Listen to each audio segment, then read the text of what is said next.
IPL 2025 match number 57 Kolkata knight riders versus Chennai super Kings. ఈ రెండు teams మధ్య ఒక ఇంట్రెస్టింగ్ మ్యాచ్ అయితే ఉండబోతుంది. అలాగే సిఎస్కే టీమ్ కి revenge match. Kolkata knight riders ఈ సీజన్ లో ఇప్పటి వరకు టోటల్ గా 11 మ్యాచెస్ ఆడి అందులో 5 మ్యాచెస్ లో విజయం సాధించి పాయింట్ల పట్టికలో 6th ప్లేస్ లో ఉంది. కొత్త కెప్టెన్ అజింక్య రహానే కెప్టెన్సీలోని ఈ డిఫెండింగ్ ఛాంపియన్స్ ఈ సీజన్ లో అంతగా రాణించలేదు. మొదట్లో ఓటమితో ప్రారంభించిన ఇప్పుడు వరుసగా 2 విజయాలతో ప్లే ఆఫ్స్ అవకాశాల కోసం ఎదురు చూస్తుంది. అద్భుతమైన బ్యాటింగ్ అండ్ బౌలింగ్ లైనప్ తో ఉన్న ఈ టీం ప్లే ఆఫ్స్ కి చేరాలంటే కష్టమే. వాళ్ళకి మిగిలి ఉన్న 3 మ్యాచెస్ లో ఎక్కువ రన్ రేట్ తో విన్ అవ్వాలి.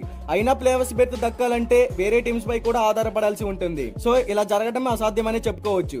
అయితే మరోవైపు చెన్నై సూపర్ కింగ్స్ కూడా ఈ సీజన్ లో ఇప్పటి వరకు టోటల్ గా 11 మ్యాచెస్ ఆడి అందులో కేవలం 2 మ్యాచెస్ లోనే విజయం సాధించి పాయింట్స్ టేబుల్ లో అట్టడుగున ఉంది. ఈ టీం పై సిఎస్కే ఫ్యాన్స్ అంతా ఎన్నో ఆశలు పెట్టుకున్నారు. ఆ ఆశలను నిరాశపరిచి ఈ సీజన్ లో పేలవంగా ఆడారు. ఈ 2025 సీజన్ ను విజయంతో ప్రారంభించిన ఓటమిలతోనే ముగిస్తుంది. అన్ని వరుస ఓటములే. ప్లే ఆఫ్స్ అవకాశాలను కూడా చేర్చుకొని ముందుగానే ఇంటి బాట పట్టింది చెన్నై సూపర్ కింగ్స్. అయితే ఈ మ్యాచ్ సిఎస్కే టీం కి బిగ్ రివెంజ్ మ్యాచ్. ఎందుకంటే ఈ రెండు టీమ్స్ ఈ సీజన్ లో ఒకసారి తలబడ్డాయి చెన్నై చపక్ స్టేడియంలో.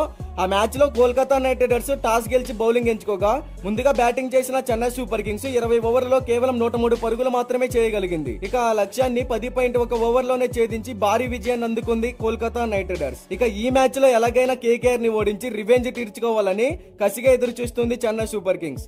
అయితే ఇక ఈ మ్యాచ్ మనకి మే 7వ తారీఖు సాయంత్రం 7:30 ఈడెన్ గార్డెన్స్ కోల్కతాలో జరగబోతుంది. ఈడెన్ గార్డెన్స్ పిచ్ రిపోర్ట్ గురించి మాట్లాడుకుంటే ఇది బ్యాటింగ్ కి పర్ఫెక్ట్ వికెట్. ఈ సీజన్ లో ఉపరితలం స్వింగ్ మరియు బౌన్స్ తో ప్రారంభంలో సీమర్లకు సహాయపడింది. అయితే పిచ్ పై గడ్డి ఉండడం వల్ల స్పిన్నర్లకు కఠినంగా మారిందని చెప్పుకోవాలి. సెకండ్ ఇన్నింగ్స్ లో డ్యూ అనేది ప్రధాన పాత్ర పోషిస్తుంది. ఇక్కడ యావరేజ్ ఫస్ట్ బ్యాటింగ్ స్కోర్ వచ్చేసి 168 runs, average second batting score వచ్చేసి 153 రన్స్. అయితే ఈ మ్యాచ్ లో ఈ పిచ్ బ్యాటర్లకు అనుకూలంగా ఉండేలా చూస్తున్నారు. ఒకవేళ టాస్ గెలిచిన కెప్టెన్ ముందుగా బ్యాటింగ్ కనుక ఎంచుకున్నట్లయితే ఒక హై స్కోరింగ్ బోర్డ్ అయితే సెట్ చేయాల్సి ఉంటుంది. అప్పుడే విన్ అయ్యే ఛాన్సెస్ ని క్రియేట్ చేసుకోవచ్చు. ఇక బోత్ టీమ్స్ కి సంబంధించిన హెడ్ టు హెడ్ గురించి మాట్లాడుకుంటే ఇప్పటి వరకు ఈ రెండు టీమ్స్ మధ్య టోటల్ గా 30 మ్యాచెస్ జరిగాయి. అందులో Chennai super kings 19 matches win అయ్యింది. Kolkata knight riders 11 matches win అయ్యింది.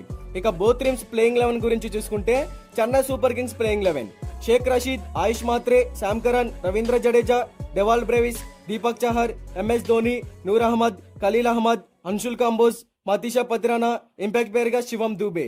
Kolkata knight riders playing 11 Rahmanullah Gurbaz, Sunil Narine, Ajinkya Rahane, Angkrish Raghuvanshi, Moeen Ali, Venkatesh Iyer, Rinku Singh, Andre Rasool, Ramandeep Singh, Varun చక్రవర్తి, వైభవ్ అరోరా, ఇంపాక్ట్ ప్లేయర్ గా హర్షిత్ రాణా. మరి ఈ రెండు టీమ్స్ లో ఏ టీం గెలుస్తుంది అని మీరు అనుకుంటున్నారో కామెంట్ చేయండి.